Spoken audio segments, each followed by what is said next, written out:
Welcome to another episode of the Contractors Innovation Podcast.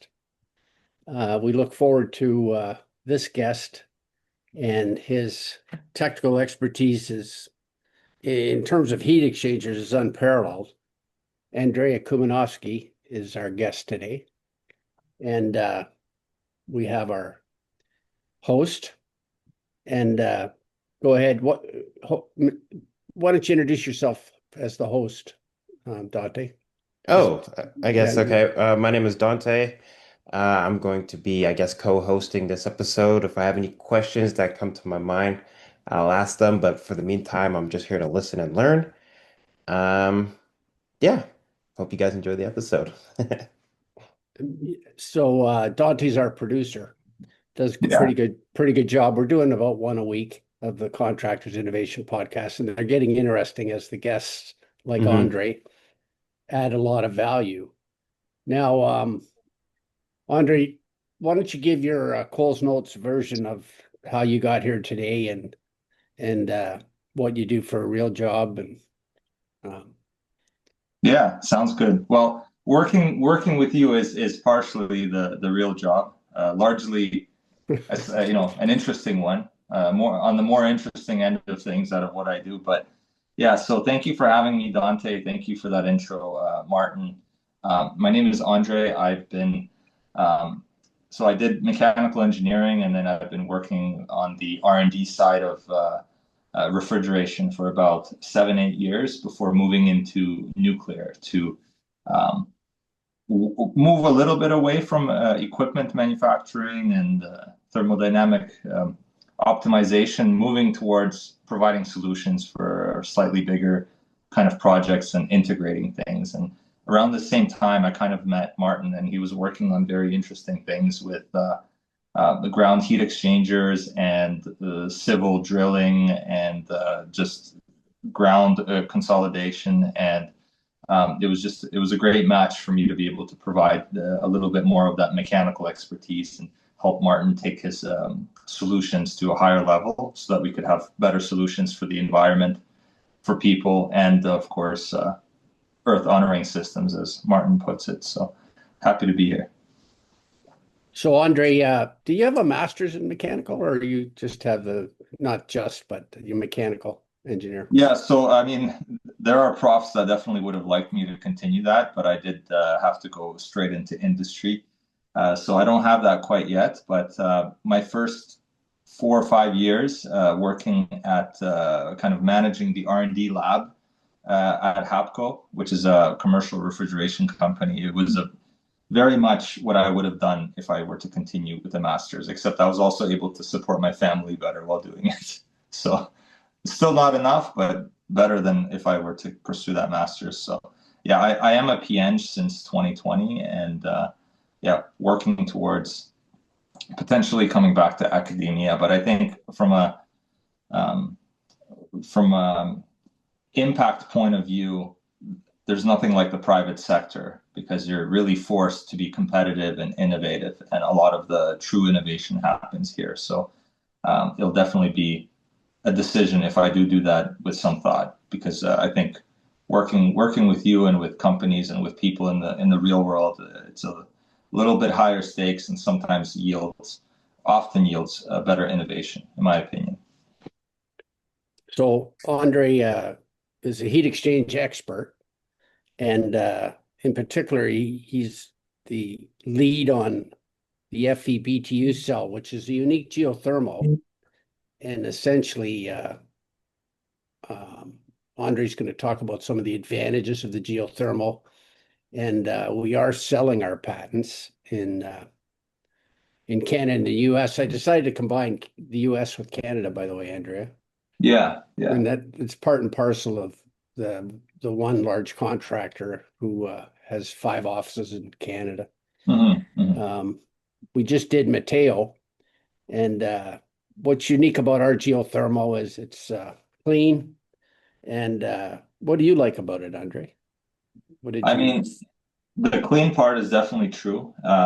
In in the subset of cases where our system thrives, especially where it's kind of a little bit drier, and we have sufficient access to water, especially for summer applications. We no longer have to use grout or other types of materials for the for both the working fluid and the kind of overall system, heat exchanger system, and the drilling. We don't have to use any harsh materials that sometimes you might end up having issues with, such as grout. So we can rely purely on water, especially in those set of cases where the relative humidity doesn't go above 60, 70.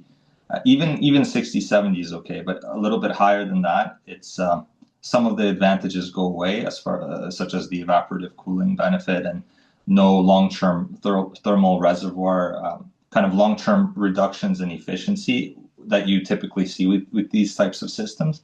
So in a nutshell, you get ground source efficiency with the infinite thermal reservoir of a air source heat pump system, because nowadays most of the heat pumps you see are air source, and people often complain about, oh, it's not working at -10, -15, -20. That's when it starts kind of hitting that bottleneck, but ours can go quite a bit lower because it's a ground source, but it doesn't have any of the other downsides of ground source. So it's kind of like the best of both worlds. And we can mount a wind turbine on top of it, a vertical axis one, which is very low footprint and very quiet. So it's a very scalable solution, which scales both in size, but also with the features that we can give it, like that turbine that Matteo must have talked about last time he was here. So it's a great solution. Yes, we did hit a high water table in Godrich on test site 1, but typically high water tables rare, and usually even if I had the equipment, I could have dealt with it better in terms of you can drive tight liners into a water table and go down to a layer that can seal. So the technology, my background is in foundations, and the technology is very much advantageous to large production per day and to large capacity per geothermal.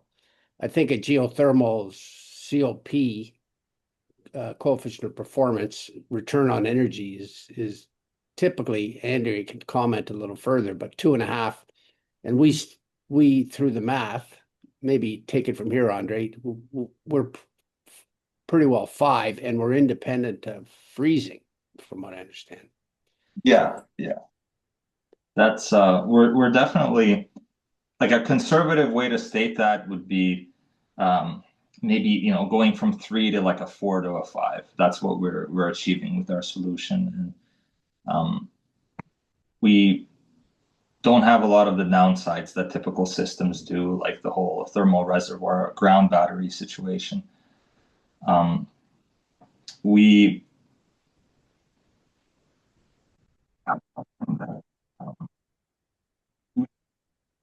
you can if you define, I'll just take this back for a second. If you define the COP a little bit differently, where you use that wind turbine, you could even call it COP infinity, because all of the electricity you're producing would be used for the heating and cooling. But even without that extra addition of the wind turbine, we're still getting better efficiencies in our heat exchanger with some of the evaporative cooling benefits, the surface temperature dip that we were able to calculate and measure, but also just from the heat exchanger design, which is very compact but utilizes a lot of the surface area to the maximum in that kind of vertical cylinder chamber that we have in the BTU cell, which is one of the patents that you're selling, Martin, the FeBTU cell, which is a part of the whole solution. Yes, I often use I guess you could call it an acronym, or the ideal off-grid device. So we can, current models, I did a 10 kilowatt here, which was a little big, and I ended up I talked to Matteo about the fact that I'll probably replace the test one with a 5 kilowatt. And Motor, Motor. Yeah, like the generator, I mean. yeah, the generator. Yeah. So their typical windmill is high pole magnets that get to a critical speed of maybe 300 RPM when we use a wild wind blade design. Doesn't have to be wild wind blade, but the whole situation can scale. I think that's our advantage is that we can put in a 30-ton heat cool, which I don't think in the glycol world they're doing anything more than putting maybe 3-ton heat cools, 2-ton, and they're putting them in one a day. And Yeah, and they're much slower and more expensive in the capital upfront. Like we're kind of in that middle ground of kind of optimal offering because if you look at some of these kind of, for example, wind turbines that you could buy on Amazon. So even the ones that are supposedly working, because a lot of them, when people actually test, they are able to yield nowhere near the electrical generation that is claimed. But even the ones that may be able to achieve that, they're closer to kind of our cost, maybe 70% of the cost or 80%, but it's very flimsy and it doesn't have any of that long-term kind of reliance that you could depend on for a 15, 20-year lifespan or even 50-year lifespan where, in year 5 or so, you would start hitting your payback period. So, but on the other end, if you look at some of these more robust wind turbine solutions, they cost 2 to 3 times more than ours does, while yielding the same or slightly less power generation. So we have kind of the cost benefit there, but also the generation benefit and the robustness behind the turbine. And this applies also to the ground source heat pump solution. Because of Martin's innovation in the ground, we're able to drill and insert stuff into the ground much faster with lower environmental impact, and a lot of it could come prefabricated. And that reduces a lot of that kind of the issues that people typically face when they have these types of capital projects. So what my thought process got to the point where I wanted to make it as a drop-in, yeah, and then we ended up creating the concept of a clear gravel annulus, which freezes the windmill in a rigid format. So that, I believe, is going to work quite well. I call it the FeGeo Wind HD, heavy duty. And sometimes I have to remind my patent agent, he's only got certain things patented, but most, generally, where we're headed with it is to put 5 30-ton units in per day. Exactly. And you don't see that type of expansion scale possible with some of these other solutions. So there's slight updates, in some cases pretty large on all fronts, and then when those things combine, that's what provides this kind of solution for us and for the clients, which will benefit from our advantage here.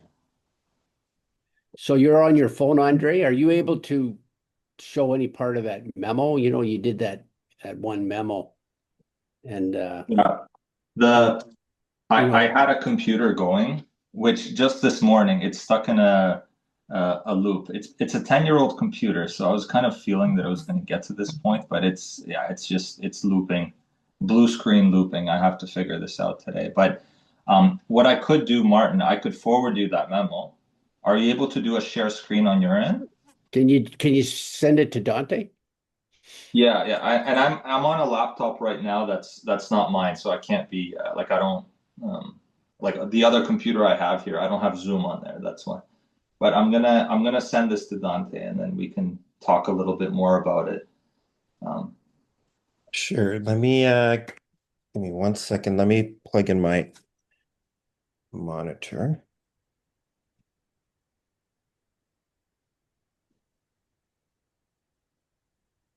Andrei, I always ask you about, oh, you can walk and talk at the same time. I know you can. I always ask you about Ukraine, but they're hanging in there, and Russia is amazing. Have you seen some of the technologies they're coming out with? You're funny for us to discuss this right now. I mean, they are. A lot of it was made by Ukrainians. Yeah. That's one part of it.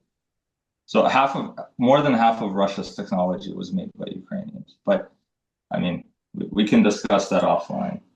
They are hanging in there. It's a crappy situation for everybody, but Russia largely just copies Ukraine. So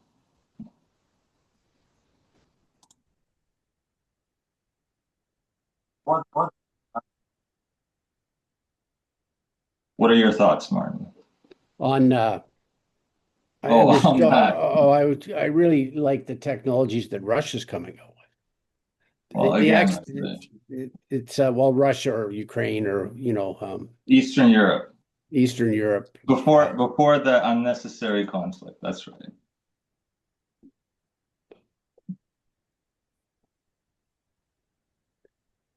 So yeah, so the FeBTU cell geothermal, Andriy have commented on it's about 2 gallons per hour per ton, right? Potable water.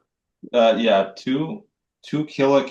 So 2,000 up to 2,000 gallons per day would be ideal, but anywhere from zero to that amount gives like a benefit.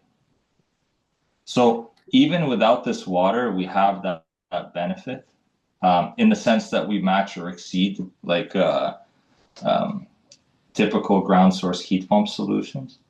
But we have the added benefit that if you run water through it, we can achieve higher COPs and lower chance that we'll have that kind of um, thermal reservoir issues where year after year, a good example would be like California, somewhere like on the dry side of California, like Death Valley or Oregon. Or Texas or Yeah, where they have cooling season after cooling season after cooling season. They don't have a lot of heating season. And Are you seeing my screen here? yeah. And just the Okay. ground warms up year after year. But because we're able to evaporate, it's going to just reduce that chance. So it acts like a air source heat pump with the efficiency of a ground source heat pump. so can you explain that presentation that you prepared? This is Andrea's memo, and it's Yeah, I mean, there's a lot to go through. I think we already covered kind of the high level part of it. yeah. For anybody interested, maybe Martin, on your site, could you add this memo? Yes, Is it available for viewing? I think it's on my website, you mean? Yeah. For anybody, who would come to this podcast and Mm-hmm. take a look. Well, Can you put this in the show notes, Dante? yeah, so that's what I was gonna say. I can, if it's on the website, and then when we send it over to Kevin, Kevin could also add it as like an attachment to when he posts it. Um, in terms of like publicly putting it out there, like if you want it in the description, you can't really attach documents to the description. But if we can have it linked somewhere, then we could put the link in the description of this podcast episode. Oh, yeah, that's a good thought. Or just, I think there's only 8 pages. We could just take like a screenshot and then add it per page somewhere. Have like a Yeah, so I can also do that in editing as well. So I can like when we're going over the page, I can have that on the screen so people can see what we're watching. I'm pretty sure you guys can see it. I yeah. have it on a second monitor here, so I don't know what it looks like for you guys. Looks pretty good actually. Like Okay. I can read it, and my eyes aren't that great, but it's Andre would have to explain it. Okay. Can you read it, Andre? You can see it. Yeah. So on the right, we have a performance table of typical water furnace heat pump at a given CFM.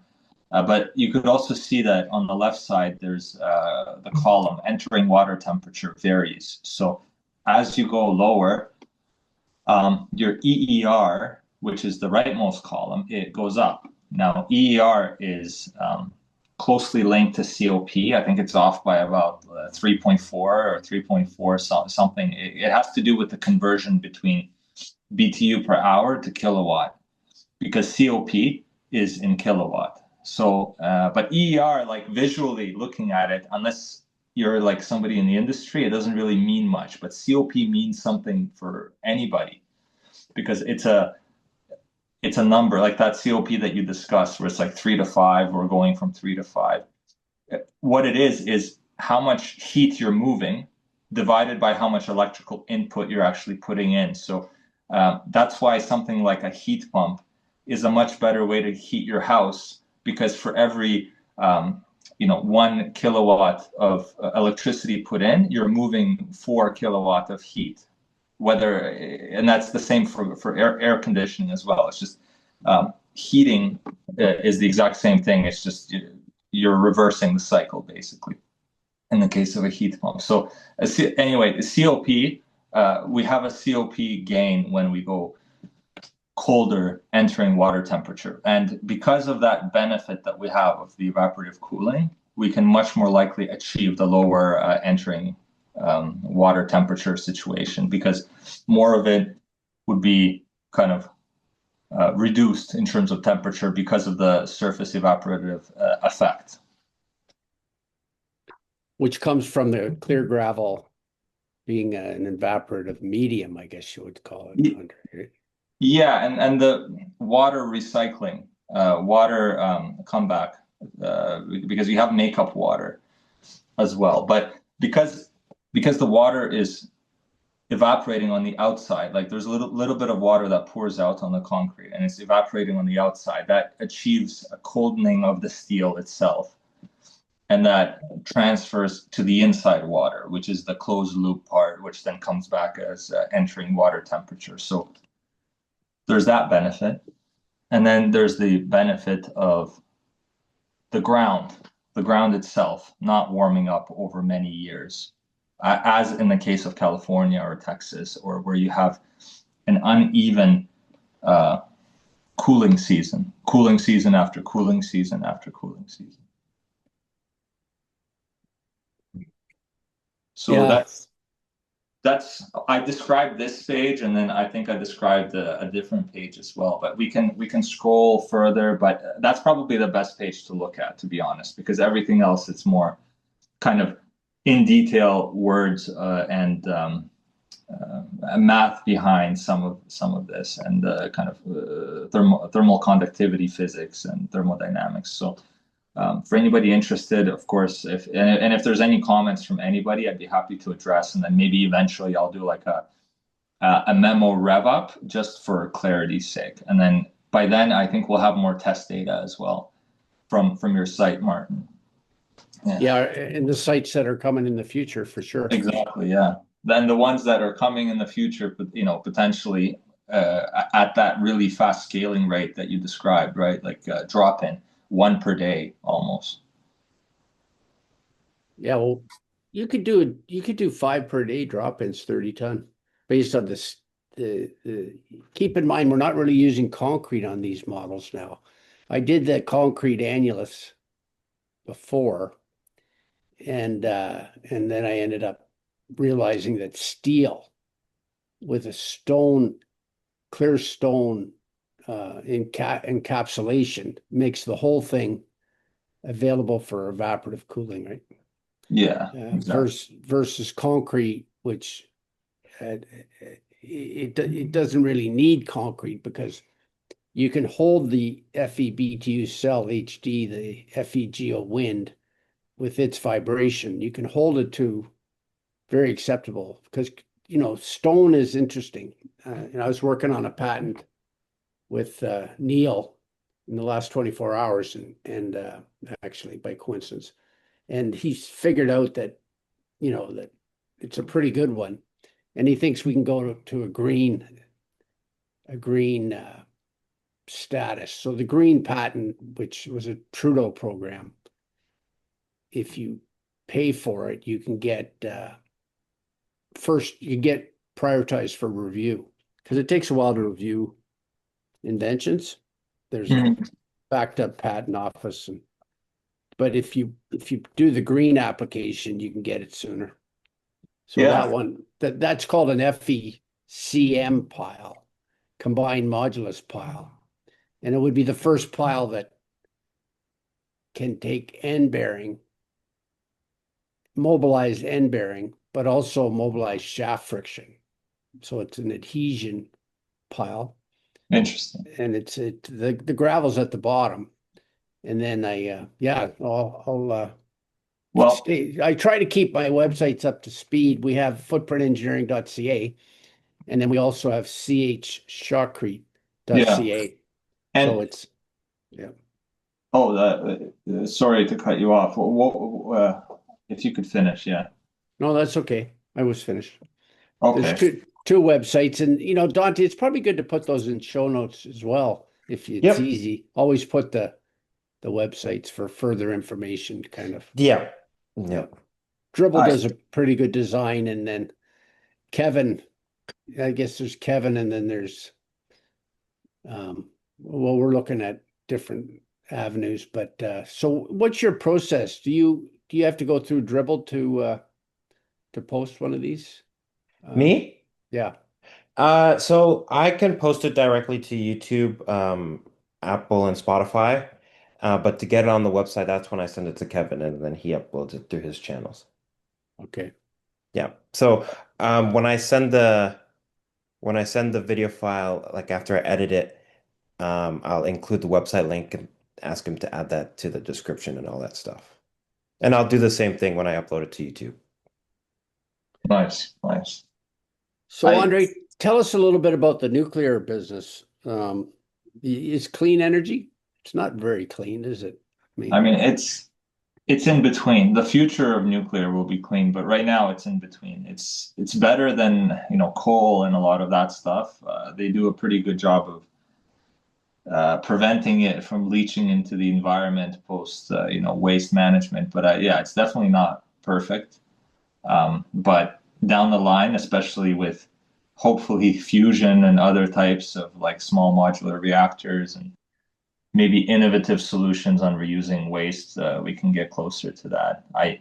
Yeah, it's not perfect, but it's pretty close as far as what's available right now, for what it offers, especially with like AI boom and the need for extra energy. There's a great demand for electricity, and it seems like the best path forward. I I did want to say one other thing about kind of the technical side of the FeBTU cell. Um, the concrete, and this might maybe even we'll be able to deploy this on nuclear sites. And I mean, of course, there's less point because they have their own power. But if they have something they want to avoid, like a extra electrical engineering project or something, and they need something remotely, maybe. But what I was thinking is, how deep is the gravel pile? It's like 10 feet, but the actual shaft monopole goes like 10, 20, 30 feet. Oh, well, you could go, how deep is Because with a drilled shaft, you can go, I always thought maybe practically 30 feet would be because you could actually do the FE GeoWind HD, the heavy duty version. You can buy, 20, 30-foot lengths of HSS pipe. So you'd buy a 3/8 HSS pipe, and you would end cap it with a heavy plate, and then the whole encapsulation, 360 degrees, could be stone, but you would still have a pond. A drawing is worth 1,000 words here, but you can see in Andrey's closed water loop, there's a pond, and the idea would be to overflow the pond into the gravel. Yeah. yeah. So my thought though is, I think the gravel shouldn't go. It should be maybe like 10 feet, but the monopole goes like 20, 30 feet. Because the thing about stone is it doesn't have the thermal conductivity. It's almost like slightly like a resistor. So it prevents the heat exchanger from making the total contact. And I think for our site tests, high water table may have actually helped the conduction a bit, but in a drier setting, or settings in general, you wouldn't get much extra benefit on the evaporative side any deeper than probably like 10 feet of gravel, maybe even 5, and then have the rest of the 20 feet have that monopole, metal steel monopole, directly in contact with the clay of the ground or whatever it is, so that it would just help with the heat transfer outwards into the ground a little bit better.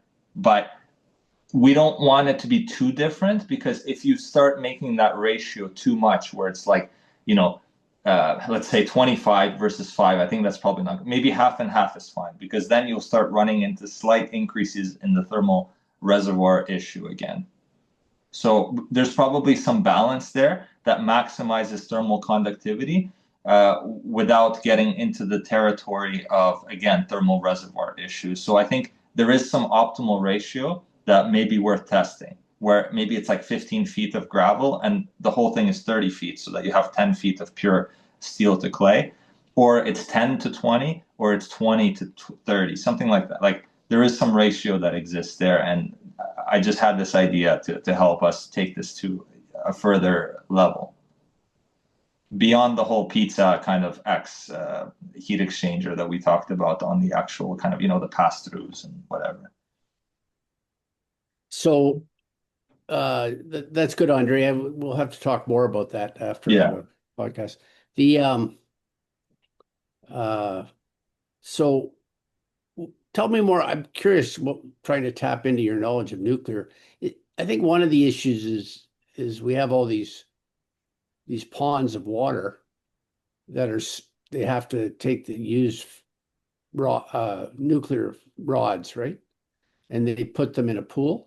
That's what you're typically Pickering and Darlington? Yeah, but they have to use heavy water for that. Mm-hmm. And heavy water is it's almost unavoidable. What it does is it helps slow down the neutrons enough that the contact between other uranium is more likely to split, to change into a type of uranium that is actually fissile, and then it's able to do the split and the whole conversion of breakage energy into heat and all that. But there's no way to avoid heavy water if you're using unenriched uranium, which is what is done in Canadian systems. It's much more abundant and more cost effective. And I guess somehow, if you combine that with the cost of heavy water, it makes sense from a cost point of view. But and then for the cooling side, lake water is used, but the impact to lake water is just a thermal impact. The water that enters and the water that leaves there's no contamination whatsoever, other than the thermal pollution, which in the context of how big the lake is probably okay.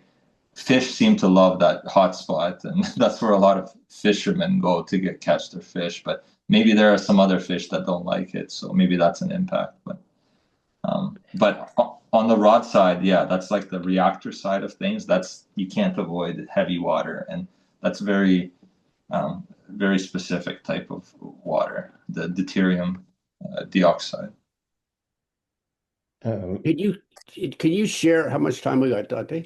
Yeah, we have just over a minute left on this. Okay. Well, listen, we're doing the short Zooms these days, and I think it's effective. We can get the unlimited one, but it's not necessarily that people are going to watch it for that long. Mm-hmm. Andriy, it would be useful to have you on again, like a part 2, and plan the attachments, because you have some other attachments that I think are worth having as well. Yeah, so, that's perfect. It's good timing, because I do have to drop off to tackle something family related. But maybe after the recording, let's hang back for like 1 minute. I wanted to mention something, but okay. So we'll bid everybody adieu. I don't know the best name we'll come up with a good name, Andrea. Yeah. And probably FeBTU cell and potential or whatever. Yeah, we'll talk about that. Yeah. But yeah, thanks for joining us. Thank you for the information, Andriy. Yeah. Appreciate it. Yeah, that'll do it. Okay. God bless everybody. Baby, I need to know.